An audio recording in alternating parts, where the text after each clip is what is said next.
अस्सलाम वालेकुम students, second year biology chapter number 14 का ये लेक्चर नंबर 3 है, जिसमें हमने लोअर रेस्पिरेटरी ट्रैक के कंपोनेंट्स को डिटेल से सीखना है।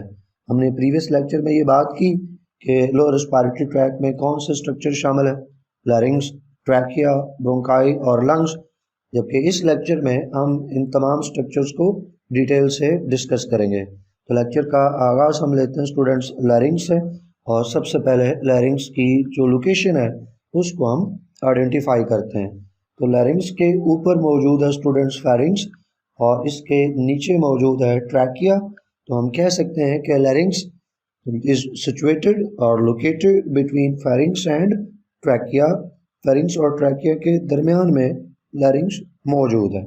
फिर प्रीवियस लेक्चर में हमने फेरिंग्स के सेक्शंस को भी तो देखा था। नेजोफेरिंग्स है, ओरोफेरिंग्स है, लैरिंजोफेरिंग्स है। तो आप रिकॉल कर सकते हैं कि फेरिंग्स का जो लैरिंजोफेरिंग्स है वो लैरिंग्स के साथ कनेक्टेड है। तो हम यूँ कह सकते हैं कि लैरिंग्स ऊपर की तरफ लैरिंजोफेरिंग्स के साथ कनेक्टेड है और नीचे ट्रैकिया के साथ कनेक्टेड है, दोनों के दरमियान में मौजूद है। आप ऐसे भी बात कर सकते हैं कि लैरिंग्स एक इनलार्जमेंट है, एक थिक लार्ज स्ट्रक्चर है जो कि ट्रैकिया के टॉप के ऊपर मौजूद है। स्टूडेंट्स, अभी आपको डायग्राम में दिखा दूं तो यहाँ पे आप देख सकते हो कि ये नीचे ट्रैकिया है, विंड पाइप, और उसके ऊपर ये इनलार्ज स्ट्रक्चर है जिसको हम लैरिंग्स या वॉइस बॉक्स कहते हैं। स्टूडेंट्स, जिसका ये बाहर वाला जो स्केलेटन, एक्सटर्नल स्केलेटन भी इसको बोल देते हैं। अब एक्सटर्नल स्केलेटन कहने का मतलब ये नहीं है कि वो जो एक्सोस्केलेटन और एंडोस्केलेटन पड़ा था उसके साथ इसको मिक्स नहीं करना, कंफ्यूज नहीं करना। ये बाहर की तरफ इसका एक्सटर्नल स्ट्रक्चर बन रहा है, तो इसलिए इसको एक्सटर्नल स्केलेटन या ढांचा बोल देते हैं। तो ये कार्टिलेज का बना है। अब इस कार्टिलेज जो स्ट्रक्चर है इसके साथ अंदर और बाहर से एसोसिएटेड मसल्स हैं, और इसके अंदर की तरफ मेम्ब्रेन्स मौजूद हैं, जिन मेम्ब्रेन्स में इंपॉर्टेंट मेम्ब्रेन्स जो हैं वो वोकल कॉर्ड्स हैं। तो ये है स्टूडेंट्स लैरिंग्स। अब इसकी लोकेशन के बाद हम मूव करते हैं इसके स्ट्रक्चर की तरफ, और स्ट्रक्चर में सबसे पहले हम जान लेते हैं कि इसके कंपोनेंट्स कौन से हैं, लैरिंग्स किन चीज़ों से मिल के बना है। तो स्टूडेंट्स, लैरिंग्स फेरिंग्स की तरह एक मस्कुलर स्ट्रक्चर है, इसमें मसल्स मौजूद हैं, और साथ ही इसका जो ओवरऑल स्ट्रक्चर है वो कार्टिलेज का बना हुआ है, या उन कार्टिलेज के साथ एसोसिएटेड मसल्स और एसोसिएटेड मेम्ब्रेन्स हैं। अब कार्टिलेज के बारे में आपकी बुक जो है वो खामोश है, बल्कि पंजाब टेक्स्ट बुक से लेकर सिंध टेक्स्ट बुक बोर्ड तक तमाम जितने भी बोर्ड्स हैं उनमें सिर्फ इतना ही मेंशन है कि कार्टिलेज है, आगे डिटेल्स नहीं है। तो मैं कुछ आपको बताना चाहता हूँ कार्टिलेज के बारे में। स्टूडेंट्स, कार्टिलेज का जो नंबर है वो 9 है। 9 पीसेस ऑफ कार्टिलेज यहाँ पे मौजूद हैं। इन 9 पीसेस में से 3 जो हैं वो पेयर्ड हैं और 3 जो हैं वो अनपेयर्ड हैं। अब आप में से कोई बच्चा सोच रहा होगा कि भाई 3 पेयर्ड हैं, 3 अनपेयर्ड हैं, तो 9 कैसे हो गए? तो भाई अगर आप 3 पेयर्ड को 2 से मल्टीप्लाई कर दो तो कितने हो जाएंगे? 6, और उसके साथ 3 अनपेयर्ड मिला दो तो 3 और 6 मिला के तो ये 9 हो जाएंगे। तो 3 पेयर्ड हैं जो स्टूडेंट्स, उसको हम फिर पेयर होने की वजह से 2 से मल्टीप्लाई करेंगे, तो यहाँ नंबर ऑफ कार्टिलेज पीसेस 6 हो जाएगा, और ऊपर से 3 अनपेयर्ड आ जाएंगे, तो 6 + 3 = 9। तो 9 पीसेस ऑफ कार्टिलेज से मिलकर हमारा लैरिंग्स बना है। अब ये जो कार्टिलेज यहाँ पे मौजूद हैं 9 पीसेस, इसमें हिलाइन कार्टिलेज भी है, इसमें इलास्टिक कार्टिलेज भी मौजूद है। जहाँ तक बात मसल्स की है तो मसल्स 2 तरह के हैं, इसके एक्सटर्नल मसल्स और इंटरनल मसल्स। ऐसे भी आप लिख सकते हो, इंटरनल या एक्सटर्नल, और एक और टर्म भी यूज़ होती है जिसको इंट्रिंसिक और एक्सट्रिंसिक मसल्स कहते हैं। यानी दोनों में से जो चाहें आप टर्म इस्तेमाल करना चाहें, एक्सट्रिंसिक और इंट्रिंसिक दोनों तरह के मसल्स। इंट्रिंसिक इंटरनल और एक्सट्रिंसिक जो है वो एक्सटर्नल मसल्स हैं। तो ये 2 तरह के मसल्स हैं जो एसोसिएटेड हैं स्टूडेंट्स लैरिंग्स के साथ, जो कि लैरिंग्स को वाइड करने में, नैरो करने में, जो ओपनिंग है या लैरिंग्स का जो साइज़ है उसको कंट्रोल करने में, इसमें मौजूद जो वोकल कॉर्ड्स हैं और उनके दरमियान में जो स्पेस है उसको रेगुलेट करने में अपना रोल प्ले करते हैं। बात आगे बढ़ाते हैं स्टूडेंट्स एक्सटर्नल स्केलेटन लैरिंग्स की। अभी डायग्राम में आपको बता रहा था कि स्टूडेंट्स जो ढांचा है बाहर से लैरिंग्स का वो बना हुआ है कार्टिलेज से, जिसको कि समटाइम एक्सटर्नल स्केलेटन कह देते हैं, या आप स्केलेटन एक्सटर्नल स्केलेटन नहीं कहना चाहते तो आप यूँ भी कह सकते हो कि आउटर स्ट्रक्चर ऑफ लैरिंग्स, ऐसे भी आप बोल सकते हो। तो एक्सटर्नल स्केलेटन या आउटर स्ट्रक्चर जो लैरिंग्स का है वो कार्टिलेज प्लेट्स का बना है, और ये कार्टिलेज प्लेट्स ना सिर्फ लैरिंग्स का बाहर वाला स्ट्रक्चर बना रही हैं बल्कि ओवरऑल जो शेप है लैरिंग्स की उसको मेंटेन करने में अपना रोल प्ले करती हैं। ये जो स्ट्रक्चर है पूरा लैरिंग्स का उसको क्लैप्स होने से कार्टिलेज प्लेट्स में बचाती हैं, और बाहर वाला जो स्केलेटन है ढांचा है आउटर स्ट्रक्चर है वो भी इन्हीं कार्टिलेज प्लेट्स का बना है। अब ये कार्टिलेज प्लेट्स आपस में जुड़ी हुई हैं, फास्टेड है, कनेक्टेड है। कैसे? मेम्ब्रेन्स की मदद से और मसल फाइबर्स की मदद से। कुछ मेम्ब्रेन्स और मसल फाइबर्स हैं जो इनको कार्टिलेज प्लेट्स को आपस में होल्ड किए हुए हैं, इनको कनेक्ट किए हुए हैं, इनको बांधे हुए हैं। फास्ट करने का मतलब है बांधना, जैसे कि आप मोटरवे के ऊपर या हाईवे के ऊपर एक साइन देखते हैं, लिखा होता है कि फास्टन योर सीट बेल्ट्स, तो फास्टन यानी बांध लेना। तो ये आपस में बंधे हुए हैं, कनेक्टेड हैं by the membranes and muscle fibres. एक और चीज़ जिसको आप गौर से देखें तो ये एक्सटर्नल स्केलेटन की हेडिंग के नीचे नोट्स में कंटेंट मौजूद है। इसका जो फॉन्ट स्टाइल है स्टूडेंट्स वो तिरछा है, इटैलिक्स में है, जबकि बाकी जो आप फॉन्ट साइज देख सकते हैं वो नॉर्मल है। तो ऐसा क्यों है? ये आपके लिए नोट्स में एक आसानी कर दी गई है ताकि आप थोड़ा सा डिफ्रेंशिएट कर सकें। ये इटैलिक्स में वो कंटेंट है जो थोड़ा सा एक्स्ट्रा है, पूरा कंसेप्ट देने के लिए है, और इटैलिक्स में वो कंटेंट भी होगा जो फेडरल बोर्ड की बुक में नहीं है लेकिन केपी के टेक्स्ट बुक बोर्ड में मौजूद है। तो उसको भी यहाँ पे शामिल करने का मतलब ये है कि एक तो दोनों बच्चे एक साथ एक ही लेक्चर से फ़ायदा ले सकें, और दूसरा ये है कि फेडरल बोर्ड के स्टूडेंट्स के लिए चूँकि किताब उन्होंने थोड़ी सी शॉर्ट की है, कुछ चीज़ें निकाली हैं जिससे कंसेप्ट ख़राब हो जाता है, यानी बच्चे के पास आधी बात जाती है टॉपिक में से और आधी बात नहीं जाती है। तो आधी बात, आधा कंसेप्ट जो है वो कहीं ना कहीं ज़िंदगी में किसी जगह पे ज़रूर तंग करता है। सेकेंड ईयर के फ़ौरन बाद आपने इंट्रेंस एग्ज़ाम देना है तो वहाँ तो पूरा कंसेप्ट चाहिए है, तो आपने अपनी सेकेंड ईयर को प्रिपेयर ही इस अंदाज से करना है कि साथ साथ आपके इंट्रेंस एग्ज़ाम की भी तैयारी होती रहे।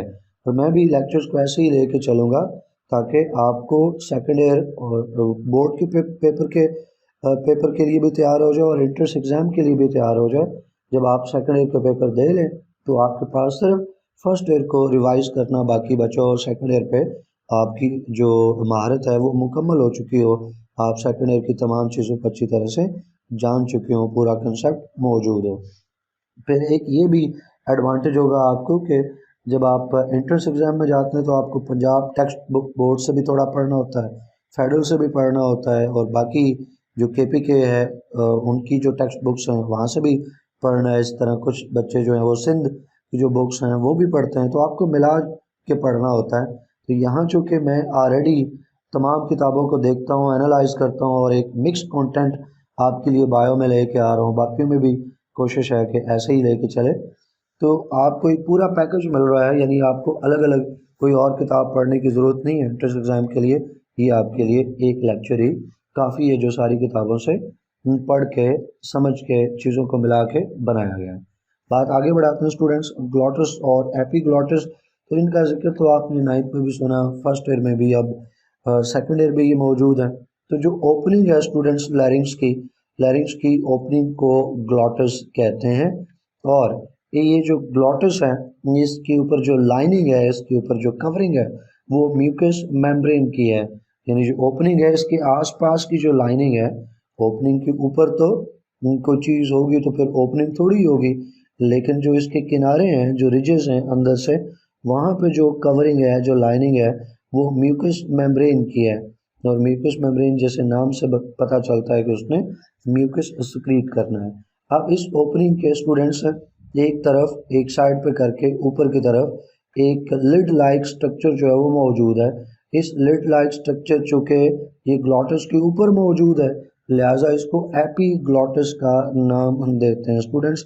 और ये एपीग्लॉटिस जो है इसकी जो शेप है वो लीफ की तरह है, काम इसका चूँकि ढक्कन की तरह है, इसने ग्लॉटिस को बंद करना है जब हम स्वेलो करते हैं तो इसमें ग्लॉटिस को बंद करना है ताकि फूड या वाटर वगैरह लंग्स की तरफ ना जाए, तो इसका काम ढक्कन की तरह, इसलिए लिड लाइक कह देते हैं। बाकी जो एपिग्लॉटिस की शेप है वो एक पत्ते की तरह है, लीफ की तरह है। तो जब हम स्वेलविंग करते हैं तब ये ग्लॉटिस को कवर कर देता है, इस तरह से ये प्रिवेंट करता है फूड को लंग्स में इंटर होने से। जब बंदा बेहोश होता है ना, जैसे कि ऑपरेशन वगैरह करते हैं तो एनेस्थीसिया देते हैं, तो उस वक्त अनकॉन्शियस होता है या किसी और वजह से एक पेशेंट जो है वो अनकॉन्शियस हो, बंदा अनकॉन्शियस हो, तो स्टूडेंट्स उसके आसपास जो लोग होते हैं, उसके रिश्तेदार, बाज़ का जल्दी में उसको कुछ खिलाने पिलाने की कोशिश करते हैं। तो ऐसा नहीं करना चाहिए जब तक बंदा होश में ना आए। अगर कोई चीज़ देनी है अनकॉन्शियस बंदे को तो इंट्रावीनस इंजेक्ट करनी चाहिए। कोई मसलन उसको एनर्जी उसकी बॉडी में कम है, ग्लूकोज का लेवल कम है, तो ग्लूकोज वाली जो ड्रिप है वो इंट्रावीनसली इंजेक्ट की जाए, ना कि उसको, जो बंदा बेहोश है तो उसको एक अनकॉन्शियस बंदे को आप कुछ मुंह से खिलाएं पिलाएं। तो उसकी वजह ये है कि जब बंदा अनकॉन्शियस होता है तो उस वक्त जो एपिग्लॉटिस है वो हो सकता है कि ग्लॉटिस को कवर ना करे। उसका नतीजा ये निकलेगा कि फूड जो है वो लंग्स की तरफ पहुंच जाएगी और लंग्स की इन्फ्लेमेशन हो जाएगी। इसको हम फूड एस्पायरेशन कहते हैं। ज़ाहिर है अब आपकी बुक में इसका जिक्र तो नहीं है, ये टर्म यूज़ नहीं हुई, मैं एक्स्ट्रा आपको बता रहा हूँ। अगर फूड इंटर हो जाए, लंग्स की तरफ चली जाए और लंग्स की इन्फ्लेमेशन हो जाए, तो फूड का लंग्स में या एयर पैसेज वे में इंटर होना फूड एस्पायरेशन कहलाता है। तो ये तभी आमतौर पे होता है जब बंदा अनकॉन्शियस हो और उसको कोई चीज़ खिलाई पिलाई जाए या खिलाने की कोशिश की जाए। नेक्स्ट है students vocal cords. Vocal cord जैसे नाम से पता चलता है, वोकल का ताल्लुक जो है वो साउंड के साथ है, वॉइस के साथ है। तो ये वोकल कॉर्ड्स म्यूकस मेम्ब्रेन से बने हुए हैं। तो ये म्यूकस मेम्ब्रेन्स हैं जो हॉरिजॉन्टली स्ट्रेच्ड हैं अक्रॉस द लैरिंग्स, यानी लैरिंग्स के अंदर की तरफ सेंटर पे ये जो वोकल कॉर्ड्स हैं, जो म्यूकस मेम्ब्रेन्स हैं, ये हॉरिजॉन्टल पोजीशन में, एक्स एक्सिस वाली जो पोजीशन होती है हॉरिजॉन्टल पोजीशन में ये स्ट्रेच्ड हैं। और जब साउंड जब एयर पास होती है लैरिंग्स में तो ये वाइब्रेट करते हैं और साउंड प्रोड्यूस होता है उन वाइब्रेशंस के नतीजे में। स्टूडेंट्स जो वोकल कॉर्ड्स हैं इनकी आगे दो टाइप्स हैं। एक वोकल कॉर्ड्स की जो टाइप है उनको फॉल्स वोकल कॉर्ड्स कहते हैं। जैसे नाम से पता चल रहा है कि ये फॉल्स हैं, तो इनका साउंड प्रोड्यूस करने में कोई रोल, कोई कंट्रीब्यूशन नहीं है। इनका नंबर जो है वो स्टूडेंट्स 2 है, ये आपकी बुक में मेंशन नहीं है। इसके अलावा एक और टाइप है वोकल कॉर्ड्स की जिनको हम ट्रू वोकल कॉर्ड्स कहते हैं, सही वाले ओरिजिनल, जो कि नाम से पता चलता है कि साउंड प्रोड्यूस करने में अपना रोल प्ले करते हैं, साउंड प्रोड्यूस करते हैं, तभी हम उन्हें ट्रू वोकल कॉर्ड्स कह रहे हैं। इनका नंबर भी स्टूडेंट्स 2 ही है। तुम्हारी बुक में जिन वोकल कॉर्ड्स का जिक्र हुआ है वो ट्रू वोकल कॉर्ड्स हैं। आप कह सकते हो कि एक पेयर ऑफ वोकल कॉर्ड्स या 2 वोकल कॉर्ड्स, ये 2 म्यूकस मेम्ब्रेन्स जो वोकल कॉर्ड्स के तौर पे एक्ट कर रही हैं हॉरिजॉन्टली स्ट्रेच्ड हैं। तो इसलिए जो लैरिंग्स है उसका एक फंक्शन जो है वो साउंड प्रोड्यूस करना है, साउंड बॉक्स के तौर पे एक्ट करना है। तो इसलिए जो वो लैरिंग्स है इसको साउंड बॉक्स भी कह देते हैं। अब नेक्स्ट हेडिंग है स्टूडेंट फंक्शंस की, यानी लैरिंग्स का स्ट्रक्चर हमने डिस्कस कर लिया। अब लैरिंग्स के फंक्शंस, तो जैसे आपने ऊपर वाले डिस्कशन से ये देख लिया कि इसका डुअल फंक्शन है, 2 तरह के काम ये परफॉर्म कर रहा है। एक तो ये एयर कैनाल है, यहाँ से एयर ने पास होना है, गुजरना है, लंग्स की तरफ जाना है। और दूसरा ये ऑर्गन ऑफ वॉइस है, इसमें वोकल कॉर्ड्स मौजूद है, ये साउंड बॉक्स है, वॉइस बॉक्स है, यहाँ से साउंड प्रोडक्शन होनी है due to presence of vocal cords. एक तीसरा फंक्शन भी है जिसका ऊपर हमने जिक्र किया लेकिन यहाँ पे वो मेंशन नहीं है, उसको भी आप under the heading of functions लिख सकते हो, और वो है फूड एस्पायरेशन। हमने बात की कि जो लैरिंग्स है ये फूड एंट्री को एयर पैसेज वे में रोकता है। जब हम स्वेलो कर रहे होते हैं तो फूड एस्पायरेशन से बचाता है, एयर पैसेज वे में लंग्स की तरफ फूड की एंट्री को रोकता है। तो वो तीसरा फंक्शन भी आप इस हेडिंग में लिख सकते हैं, अगरचे ऊपर हमने उसको डिस्कस कर लिया। इसके बाद स्टूडेंट्स ट्रैकिया। लैरिंग्स के बाद अगला जो स्ट्रक्चर है लोअर रेस्पिरेटरी ट्रैक का, दैट्स ट्रैकिया। और ट्रैकिया में भी उसी तरह पहले स्ट्रक्चर की बात होगी फिर फंक्शन की। तो स्ट्रक्चर देखें तो ट्रैकिया स्टूडेंट्स वेंट पाइप है और ये मेम्ब्रेनस ट्यूब है जिसमें कि आपको कार्टिलेज भी मिलेगा, अभी थोड़ी देर तक जिक्र हो जाएगा। स्टूडेंट्स, इसमें डेंस रेगुलर टिश्यू है। अब ये डेंस रेगुलर टिश्यू क्या भला है? हमने तो एनिमल टिश्यूज़ में 4 टिश्यूज़ पढ़े हैं, nervous tissue, muscle tissue, connective tissue और इसके अलावा एपिथेलियल टिश्यू। तो 4 टिश्यूज़ पढ़े हैं, तो उन 4 में तो डेंस रेगुलर टिश्यू का कहीं नाम नहीं आता। तो स्टूडेंट्स, जो कनेक्टिव टिश्यू है ना, इसमें बहुत ज़्यादा वैरायटी है। तो जिसको हम डेंस रेगुलर टिश्यू कह रहे हैं, ये कनेक्टिव टिश्यू की ही एक टाइप है। तो जो ट्रैकिया है ये कनेक्टिव टिश्यू से मिलके बना है, और कनेक्टिव टिश्यू में से कौन सी टाइप आ रही है? डेंस रेगुलर टिश्यू, और ये आ गया कनेक्टिव टिश्यू, और स्मूथ मसल टिश्यू भी इसमें मौजूद है। यानी ट्रैकिया जो कि एक मेम्ब्रेनस ट्यूब है, एक पाइप की तरह का स्ट्रक्चर है, तभी इसको वेंट पाइप भी बोल देते हैं। ये इन 2 तरह के मेजर पार्ट से मिलके बना है, 2 तरह के टिश्यूज से मिलके बना है। एक इसमें कनेक्टिव टिश्यू जिसकी टाइप डेंस रेगुलर टिश्यू, और दूसरी तरफ से स्मूथ मसल टिश्यू इसमें शामिल है। इसके अलावा आपको इसमें जो म्यूकस मेम्ब्रेन है वो भी मिलेगी। सिलिएटेड एपिथेलियल सेल्स भी आपको इसमें मिलेंगे, जिनमें सीलिया मौजूद हैं, थोड़ी देर तक हम उनको डिस्कस करेंगे। आपको इसमें कार्टिलेज भी मिलेगा। तो ये जो डेंस रेगुलर टिश्यू और स्मूथ मसल टिश्यू, ये मेजर पार्ट इसका बना रहे हैं ट्रैकिया, और इनकी रीइंफोर्समेंट है। रीइंफोर्समेंट का मतलब होता है कि इनको मजबूत किया गया। रीइंफोर्समेंट का एक मतलब है किसी चीज़ को कुछ ऐड करके मजबूत बनाना, जैसे छत में लंटर डालते वक्त वो सरिया डाल देते हो बीच में, रीइंफोर्समेंट है। या ऐसे ही कुछ और चीज़ें, यानी मजबूत बनाना एक स्ट्रक्चर को, पावर देना, ठीक है, स्ट्रेंथ देना, दैट्स रीइंफोर्समेंट। तो जो डेंस रेगुलर टिश्यू और स्मूथ मसल टिश्यू, इनको रीइंफोर्स किया जाता है bye including the cartilage pieces. और ये जो कार्टिलेज पीसेस हैं ये सी शेप्ड हैं। 10th बायो में आपने इनको सी शेप रिंग्स पढ़ के आए हो। इनका नंबर स्टूडेंट्स जो है वो 15 से लेकर 20 हो सकता है, वेरी करता है, एवरेज नंबर यही है 15 से 20। कुछ किताबों में आप 16 to 20 भी पढ़ेंगे, लेकिन एक ही बात है, एवरेज वैल्यू जो है इसकी 15 to 20 वेरी करती है। तो ये सी शेप्ड कार्टिलेज रिंग्स हैं, या आप कह लें कि सी शेप्ड कार्टिलेज पीसेस हैं, जो क्या कंट्रीब्यूट करते हैं, फंक्शन क्या है इनका। सी शेप्ड कार्टिलेज पीसेस जो ट्रैकिया में मौजूद हैं, ये ट्रैकिया को कोलैप्स होने से बचाते हैं। पिचक जाता है कोई चीज़, जब उसमें से हवा निकल जाती है तो उसको कोलैप्सिंग कहते हैं, उससे बचाते हैं। आप बैलून लें, बैलून में हवा भर दें तो वो फूल जाएगा, इस सिचुएशन को हम कहते हैं इन्फ्लेटेड, फूला हुआ। लेकिन जैसे ही उसमें से हवा निकल जाएगी तो उसकी जो वॉल्स हैं बैलून की आपस में जुड़ जाती हैं, इसको हम कहते हैं कोलैप्स हो जाना स्ट्रक्चर का। तो ट्रैकिया में से अगर किसी वक्त हवा ना हो, ये कम हो, इंस्पायरेशन और एक्सपायरेशन ना हो रही हो, हवा आ ना रही हो, जा ना रही हो, समटाइम हम अपनी सांस रोक लेते हैं थोड़ी देर के लिए कुछ जगहों पे, तो स्टूडेंट्स उस वक्त जो कोलैप्सिंग है उससे बचाता है ये कार्टिलेज ट्रैकिया के स्ट्रक्चर को कोलैप्स होने से। लेंथ ये आप 10th में भी सीख चुके कि तकरीबन 12 सेंटीमीटर ये लॉन्ग है, 10 से 12 सेंटीमीटर, और 2 सेंटीमीटर इसकी, 2 से 2.5 सेंटीमीटर की विड्थ होती है। तो ये भी जैसे इटैलिक्स में है तो आप समझ सकते हैं कि ये थोड़ी सी एक्स्ट्रा बात है, आपके आंसर को और खूबसूरत करेगी, तो इसको याद रखें तो अच्छी बात है। अब जैसे ऊपर आपको बताया जो ट्रैकिया है, it is lined with ciliated mucous membrane. अब जो म्यूकस मेम्ब्रेन है तो साथ उसमें सीलिया भी मौजूद है, तो म्यूकस भी प्रोड्यूस होगी, और चूँकि सीलिया मौजूद है तो लिहाजा फिल्ट्रेशन का काम हो रहा है। जो डस्ट पार्टिकल्स, छोटे छोटे पार्टिकल्स, मैटर, पार्टिकुलेट मैटर जो नेज़ल कैविटी से बच गया था, या कह लो कि अपर रेस्पिरेटरी ट्रैक्ट से बच गया है, वो यहाँ लोअर रेस्पिरेटरी ट्रैक्ट में ट्रैप हो जाता है। लोअर रेस्पिरेटरी ट्रैक्ट में उसको पकड़ने का, ट्रैप करने का इंतज़ाम होना चाहिए। तो लोअर रेस्पिरेटरी ट्रैक्ट में भी आप यहाँ जैसे ट्रैकिया में देख सकते हैं कि म्यूकस मेम्ब्रेन मौजूद है, ट्रैकिया के अंदर की तरफ म्यूकस मौजूद है।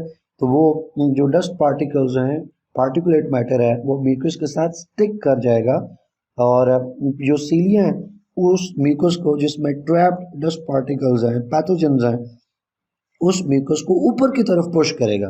क्यों ऊपर की तरफ पुश करेगा? क्योंकि जो फेरिंग्स है स्टूडेंट्स, फेरिंग्स ऊपर है, तो उसके नीचे लैरिंग्स है, उसके नीचे ट्रैकिया है।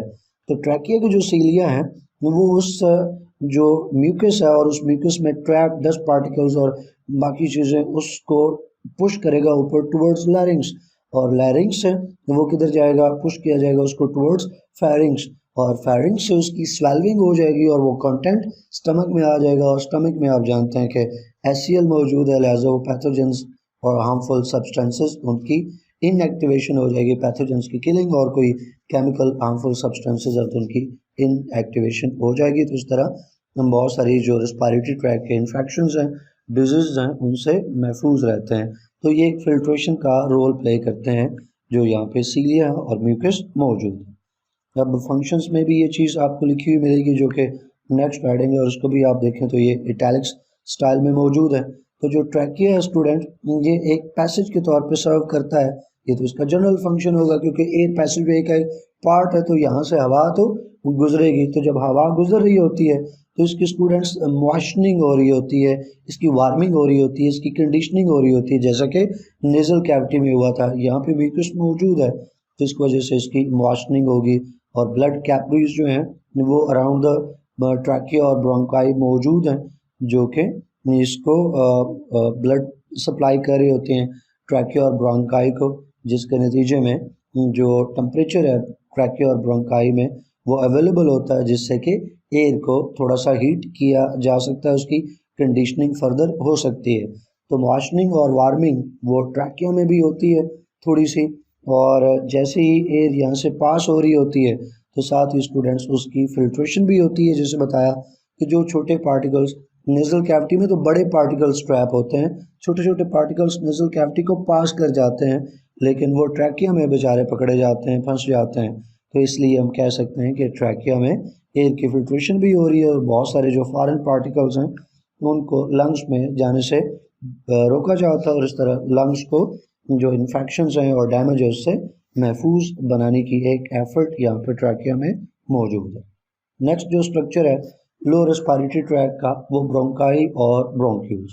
स्टूडेंट्स, जो प्राइमरी ब्रोंकाई है, सेकेंडरी ब्रोंकाई और टर्शियरी ब्रोंकाई, ये तीन टाइप्स हैं ब्रोंकाई की, और ब्रोंकाई आते कैसे हैं, ये ट्रैकिया ही की डिवीजन के नतीजे में बनते हैं। अब इस जगह पे आपने डिवीजन का मतलब जो उर्दू में आप तकसीम करते हैं वो नहीं लेना, यहाँ डिवीजन का जो आपने मीनिंग लेना है वो ब्रांचिंग का लेना है। तो trachea divides means trachea branch out, जैसे एक ट्री है ना, उसका एक स्टेम होता है, स्टेम से फिर आगे ब्रांचेस निकलती हैं मोटी सी बड़ी सी, फिर उनसे छोटी ब्रांचेस, फिर उनसे और छोटी ब्रांचेस निकलती हैं, तो इसको हम कहते हैं ब्रांच आउट होना। तो यहाँ डिवाइड होने का मतलब भी ब्रांच आउट होना है कि एक ट्रैकिया है, उस एक ट्रैकिया से आगे दो शाखें निकलेंगी, दो ब्रांचेस निकल आएंगी, तो इसको हम कहते हैं कि ट्रैकिया एक से दो में डिवाइड हो रहा है या ब्रांच आउट हो रहा है। तो स्टूडेंट्स, ये जो शुरू में ट्रैकिया के डिवाइड होने के नतीजे में जो पहली दो शाखें बन रही हैं इनको प्राइमरी ब्रोंकाई या मेन ब्रोंकाई कहते हैं। तो जब ट्रैकिया डिवाइड होगा दो स्मॉलर ट्यूब्स बनेगी, इनको प्राइमरी ब्रोंकाई और मेन ब्रोंकाई का नाम दिया जाता है। स्टूडेंट्स, राइट ब्रोंकस और लेफ्ट ब्रोंकस के अगर साइजेस को यानी उसकी डायमेंशंस को हम जो वो कंपेयर करें तो फ़र्क है उसमें। राइट ब्रोंकस डायामीटर में तो बड़ी है, यानी इसका लार्जर डायामीटर है, लेकिन लेंथ देखी जाए तो राइट ब्रोंकस जो है वो लेफ्ट के मुकाबले में छोटी है, शॉर्टर है। अब इसकी वजह क्या है, ये ब्रोंकस का साइज डिफरेंट होना और लंग्स का साइज डिफरेंट होना, जिसको हम कहते हैं एसिमेट्री, क्योंकि अगर लेफ़्ट और राइट लंग्स के साइजेस बराबर होते हैं, इस तरह से लेफ़्ट और राइट ब्रोंकस के साइजेस बराबर होते हैं, तो हम कहते हैं कि ये सिमेट्री है, लेकिन ऐसा नहीं है। लेफ़्ट और राइट लंग के साइजेस में फ़र्क है, इसी तरह से राइट और लेफ़्ट ब्रोंकाई जो हैं उनके साइजेस में फ़र्क है, और इसको एसिमेट्री बोला जाता है। ये एसिमेट्री थोरेसिक कैविटी में क्यों आ रही है, इसकी वजह क्या है? इसकी वजह है due to presence of two organs, दो ऑर्गन्स की वजह से थोरेसिक कैविटी में ये एसिमेट्री आती है। वो दो ऑर्गन्स हैं, हार्ट और लिवर। हार्ट और लिवर दोनों थोरेसिक कैविटी में मौजूद है, और इनकी प्रेजेंस की वजह से थोरेसिक कैविटी में एसिमेट्री आती है, लेफ़्ट और राइट लंग्स के साइजेस में फ़र्क आ जाता है। इसी तरह से राइट और लेफ़्ट जो ब्रोंकाई हैं, ब्रोंकस हैं, उनमें भी फ़र्क आ जाता है डायमेंशंस का, इस साइजेस का। तो ये हो गया किस्सा स्टूडेंट्स प्राइमरी ब्रोंकाई का। इसके बाद primary bronchi further branch out होंगे और प्राइमरी ब्रोंकाई के ब्रांच आउट होने के नतीजे में जो फर्दर नैरो ब्रोंकाई बनेंगे उनको सेकेंडरी ब्रोंकाई का नाम दिया जाता है। तो प्राइमरी ब्रोंकाई ब्रांच आउट होंगे, डिवाइड होंगे, सेकेंडरी ब्रोंकाई बनेंगे और सेकेंडरी ब्रोंकाई जो हैं ये लंग्स के अंदर बन रहे हैं। जैसे कि प्रीवियस लेक्चर में भी आपको बताया था कि प्राइमरी ब्रोंकाई ये मौजूद है बाहर, लंग से बाहर मौजूद है। प्राइमरी ब्रोंकाई इंटर हो रहे हैं, लंग से बाहर है और फिर लंग्स में इंटर हो रहे हैं, हवा को लंग्स में ला रहे हैं। तो जैसे ही इस primary bronchi main bronchi lungs में इंटर होते हैं तो लंग्स में इंटर होने के साथ वो ब्रांच आउट हो जाते हैं, डिवाइड हो जाते हैं सेकेंडरी ब्रोंकाई में। तो स्टूडेंट्स दो सेकेंडरी ब्रोंकाई आपको मिलेंगे लेफ्ट लंग में, क्योंकि लेफ्ट लंग में दो लूप्स हैं तो इसलिए दो आपको सेकेंडरी ब्रोंकाई मिलेंगे। एक सेकेंडरी ब्रोंकस एक लूप के लिए तो दूसरा सेकेंडरी ब्रोंकस दूसरे लूप के लिए। अब आप कैसे कर सकते हैं कि फिर राइट लंग में 3 सेकेंडरी ब्रोंकाई होंगे, क्योंकि जो राइट लंग है उसके 3 लूप्स हैं, लिहाजा 3 जो सेकेंडरी ब्रोंकाई है वो होंगे ताकि 3 लूप्स के लिए 3 ब्रोंकाई हो जाएं। ये चूँकि जो सेकेंडरी ब्रोंकाई हैं आगे लूप्स में दाखिल हो रहे हैं इसलिए इनको लूबुलर ब्रोंकाई भी कहा जाता है। सेकेंडरी ब्रोंकाई किस में इंटर हो रहे हैं, लंग्स के लूप्स में इंटर होते हैं, लिहाजा इनको लूबुलर ब्रोंकाई भी नाम दिया जाता है। स्टूडेंट्स ट्रैकिया और जो प्राइमरी ब्रोंकाई थे उन दोनों में सी शेप कार्टिलेज मौजूद है। ट्रैकिया में भी सी शेप कार्टिलेज और जो प्राइमरी ब्रोंकाई मेन ब्रोंकाई उनमें भी सी शेप कार्टिलेज, लेकिन जो सेकेंडरी ब्रोंकाई हैं सेकेंडरी ब्रोंकाई में सी शेप कार्टिलेज नहीं है, बल्कि सी शेप कार्टिलेज की जगह जो कार्टिलेज प्लेट्स हैं, फ्लैट कार्टिलेज पीसेस मौजूद हैं। कार्टिलेज की प्लेट्स होने का मतलब है फ्लैट कार्टिलेज मौजूद है सेकेंडरी ब्रोंकाई में, जबकि जो सी शेप कार्टिलेज है ये आपको मिलता है ट्रैकिया और प्राइमरी ब्रोंकाई के अंदर। अब ये जो सेकेंडरी ब्रोंकाई हैं स्टूडेंट्स ये फर्दर ब्रांच आउट होंगे, फर्दर डिवाइड होंगे और इनके फर्दर डिवीजन और ब्रांचिंग के नतीजे में टर्शरी ब्रोंकाई जो है वो फॉर्म होंगे, जैसा कि आप इस डायग्राम में देख सकते हैं। हमने बात कर ली लैरिंग्स की, शुरू में उसके स्ट्रक्चर को कवर कर लिया, फिर ट्रैकिया को देखा, उसमें आपको सी शेप कार्टिलेज रिंग्स जो है वो नज़र आ रहे हैं। उसके बाद आप देख सकते हैं स्टूडेंट्स प्राइमरी ब्रोंकाई और प्राइमरी ब्रोंकाई के बाद यहाँ पे लेबल रहा है स्टूडेंट्स सेकेंडरी ब्रोंकाई, प्राइमरी की फर्दर डिवीजन के नतीजे में सेकेंडरी ब्रोंकाई बने और सेकेंडरी की डिवीजन के नतीजे में टर्शरी ब्रोंकाई जो है वो फॉर्म हो रहे हैं। आपको ट्रैकिया में और प्राइमरी ब्रोंकाई में रिंग्स जो है वो नज़र आएंगे, इनकम्प्लीट रिंग्स जैसे सी शेप कार्टिलेज, जबकि सेकेंडरी ब्रोंकाई के अंदर आपको मिलेंगे स्टूडेंट्स कार्टिलेज के प्लेट्स जो कि मुकम्मल हैं। और जो टर्शरी ब्रोंकाई हैं इसमें भी कार्टिलेज प्लेट मौजूद है लेकिन कम मौजूद है। आहिस्ता आहिस्ता जैसे डीप जाते जाते हैं ब्रांचिंग बढ़ती जाती है, कार्टिलेज कम से कम होता जाता है। तो टर्शरी ब्रोंकाई में भी आपको कार्टिलेज प्लेट्स मिलेंगी लेकिन उनका नंबर सेकेंडरी के मुकाबले में कम होगा।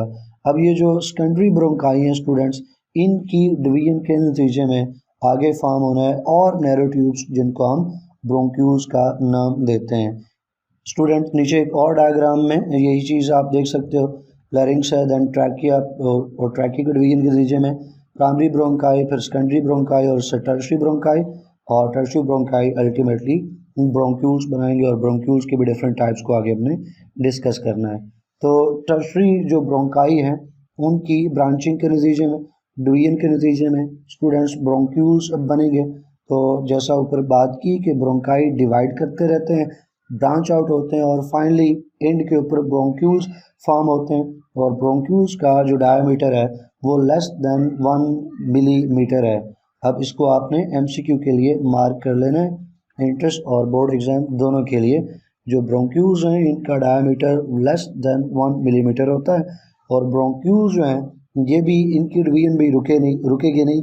ब्रोंक्यूल्स जो हैं फर्दर डिवाइड होंगे, कई टाइम सेवरल टाइम्स इनकी डिवीजन होगी और अल्टीमेटली और स्मॉलर ब्रोंक्यूल्स बनेंगे जिनको हम टर्मिनल ब्रोंक्यूल्स का नाम देते हैं। स्टूडेंट्स जैसा कि आपको बताया कि जैसे जैसे ये डिवीजन बढ़ती जाती है लंग्स के अंदर कार्टिलेज जो है वो कम से कम होता जाता है और अल्टीमेटली एक टाइम पे पहुंच के कार्टिलेज जो है वो गायब हो जाता है। तो जो ब्रोंक्यूल्स हैं और उनकी जो टर्मिनल ब्रांचेस हैं, टर्मिनल एंड्स हैं, टर्मिनल ब्रोंक्यूल्स हैं, उनमें किसी तरह का कोई कार्टिलेज स्ट्रक्चर मौजूद नहीं है। अब इन ब्रोंक्यूल्स का फंक्शन क्या है? इन ब्रोंक्यूल्स का जो स्टूडेंट फंक्शन है, जो रोल है, वो जो एयर की डिस्ट्रीब्यूशन है लंग्स में उसको कंट्रोल करना है। ये आपके लिए बड़ी दिलचस्प बात होनी चाहिए कि जो ब्रोंक्यूल्स हैं उनका डायमीटर चेंज हो सकता है और वो अपना डायमीटर चेंज कर सकते हैं। ब्रोंक्यूल्स के डायमीटर को रेगुलेट किया जाता है नर्वस सिस्टम से। कभी ब्रोंक्यूल्स को डायलेट कर दिया जाता है, कभी ब्रोंक्यूल्स को जो है वो कंस्ट्रिक्ट कर दिया जाता है, नैरो कर लिया जाता है। तो उसका मतलब है कि जो ब्रोंक्यूल्स हैं इनका डायमीटर जो है वो रेगुलेट किया जाता है, चेंज हो सकता है। जब इंक्रीज किया जाएगा डायमीटर, डायलेशन होगी, तो उसका मतलब है उसके नतीजे में लंग्स की तरफ जो एयर फ्लो है वो बढ़ जाएगा, इंक्रीज हो जाएगा। और जब आप ब्रोंक्यूल्स का डायमीटर कम करेंगे, ब्रोंक्यूल्स कंस्ट्रिक्ट हो जाएंगे, तो उसके नतीजे में जो एयर फ्लो है लंग्स की तरफ वो रिड्यूस हो जाएगा। इसीलिए ऊपर ये लिखा हुआ है कि जो ब्रोंक्यूल्स हैं ये एयर जो डिस्ट्रीब्यूशन है लंग्स की तरफ उसको कंट्रोल करते हैं, रेगुलेट करते हैं अपने डायमीटर को रेगुलेट करके। और ब्रोंक्यूल्स खुद से अपने डायमीटर को रेगुलेट नहीं करते, नर्वस सिस्टम जो है वो ब्रोंक्यूल्स के डायमीटर को रेगुलेट करता है। और इस तरह से हम कह सकते हैं कि जब उनका डायमीटर चेंज होता है तो एयर की जो डिस्ट्रीब्यूशन है लंग्स में वो चेंज होती है। तो ये हो गया स्टूडेंट्स ब्रोंक्यूल्स का फंक्शन। लोअर रेस्पिरेटरी ट्रैक में नेक्स्ट स्ट्रक्चर की तरफ मूव करते हैं और नेक्स्ट स्ट्रक्चर है स्टूडेंट्स एल्वुलर डक्ट्स और एल्वुलाई। तो बारी बारी इनका जिक्र करेंगे। सबसे पहले एल्वुलर डक्ट्स। एल्वुलर डक्ट्स कहाँ से आएंगी, कैसे बनेगी?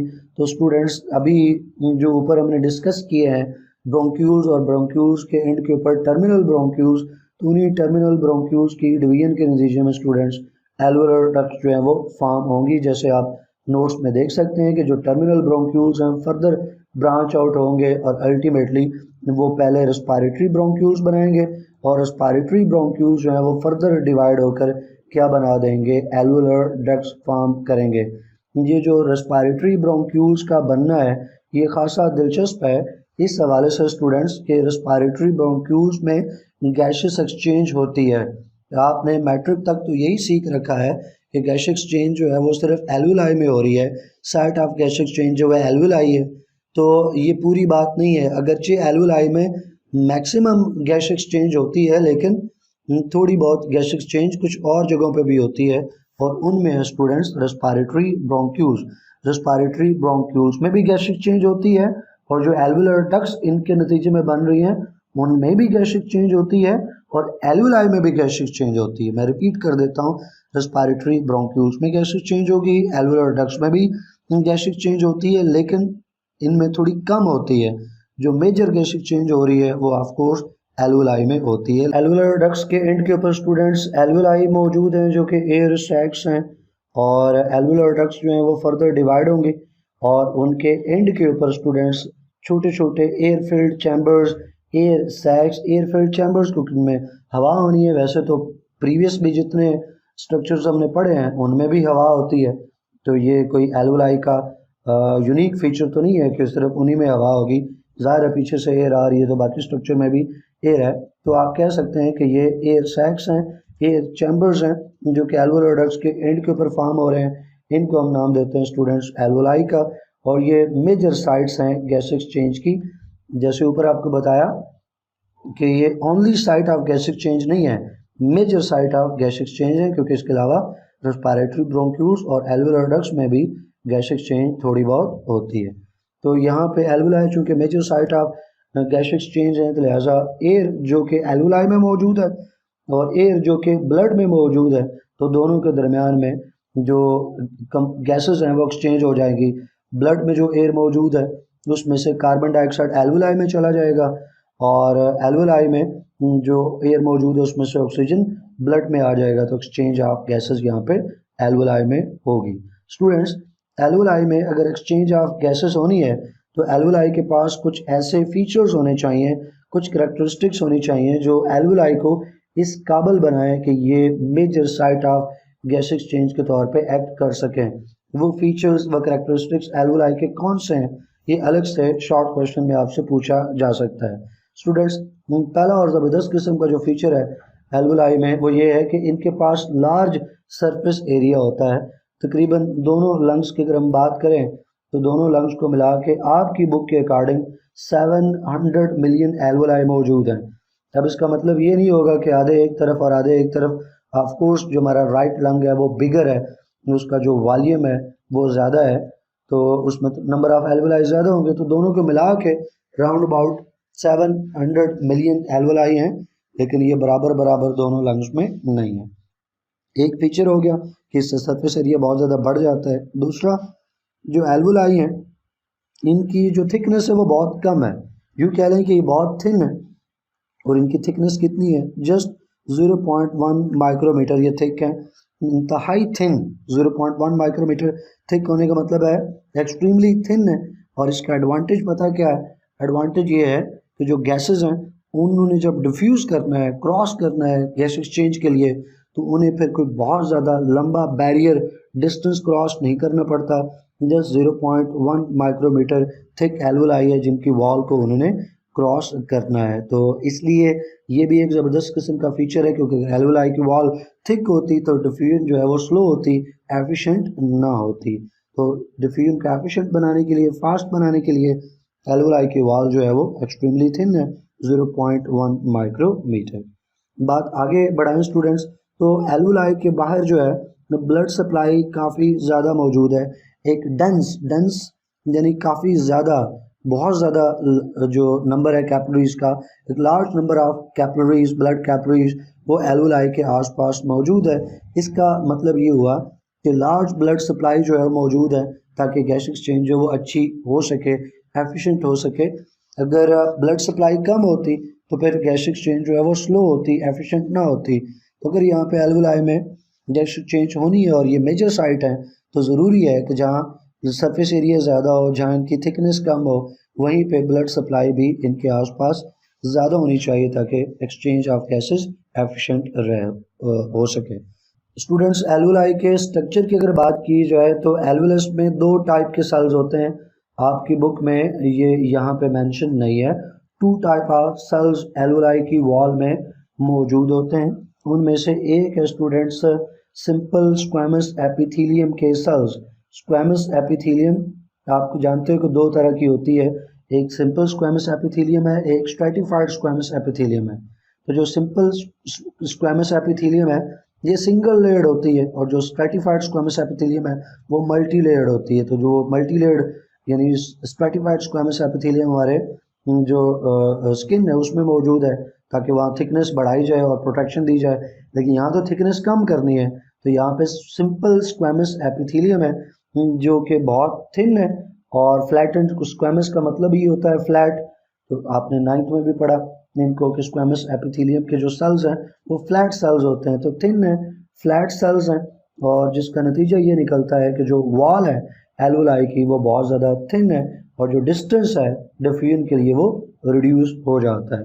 तो दो टाइप के सेल्स होते हैं एल्वुलाई में। एल्वुलर सेल्स आप उन्हें कह सकते हैं, न्यूमोसाइट्स कह सकते हैं। न्यूमो का वर्ड लंग्स के लिए और साइट का मतलब होता है सेल, तो न्यूमोसाइट्स टाइप 1 और न्यूमोसाइट्स टाइप 2। तो न्यूमोसाइट्स टाइप 1 जो है वो है स्टूडेंट्स स्क्वैमस एपिथेलियम, और जो न्यूमोसाइट्स टाइप 2 है वो आगे किसी मौके के ऊपर आपको बताऊंगा जब हम सरफेक्टेंट पढ़ रहे होंगे, फंक्शनिंग पढ़ रहे होंगे लंग्स की, और वहाँ पे सरफेस टेंशन के लिए सरफेक्टेंट को पढ़ेंगे, तो वहाँ आपको जो न्यूमोसाइट्स टाइप 2 यानी एल्वुलाई के जो दूसरी टाइप के सेल्स हैं उनका भी जिक्र करेंगे, उससे मुताल्लिक भी आपको मालूमात दूंगा। इसके अलावा और क्या है एल्वुलाई में, दो टाइप के तो सेल्स हो गए, और क्या चीज़ है स्टूडेंट्स, आपको कोलेजन भी मिलता है और इलास्टिन प्रोटीन के फाइबर्स मिलते हैं। कोलेजन प्रोटीन के फाइबर्स और इलास्टिन प्रोटीन के फाइबर्स ये भी मौजूद हैं जो कि थोड़ी इलास्टिसिटी देते हैं एल्वुलाई को, ताकि एल्वुलाई जो है वो एक्सपेंड कर सके और रिकॉइल कर सके ईजिली, और एल्वुलाई के जो स्ट्रक्चर है उसको मेंटेन करने में अपना रोल प्ले करते हैं जब ब्रीदिंग का प्रोसेस चल रहा होता है। ज़ाहिर है ब्रीदिंग जो है वो आप खुद ही रोकते हैं थोड़ी देर के लिए जब आप रुकना चाहें, वगरना ये 24 घंटे जो है वो चलती रहती है। ये अलग बात कि किसी मौके पे तेज़ हो जाती है, ज़्यादा इसका स्पीड ज़्यादा हो जाती है और कभी इसकी स्पीड कम होती है, लेकिन जब तक आप खुद नहीं रोकेंगे और ब्रीदिंग का प्रोसेस 24 आवर्स चलता रहता है। ये होगा स्टूडेंट्स लोअर रेस्पिरेटरी का स्ट्रक्चर, उसका फंक्शन, उसके कंपोनेंट्स की डिटेल्स। आई होप कि तमाम चीज़ें आपको क्लियर हुई होंगी। कोई क्वेश्चन क्वेरी होगी तो कमेंट सेक्शन में आप पूछेंगे, आपको आंसर मिलेगा। वीडियो को लाइक कीजिएगा, फ्रेंड्स के साथ शेयर कीजिएगा। इंशाल्लाह नेक्स्ट वीडियो में नेक्स्ट टॉपिक को पढ़ेंगे। टिल देन अल्लाह हाफिज़।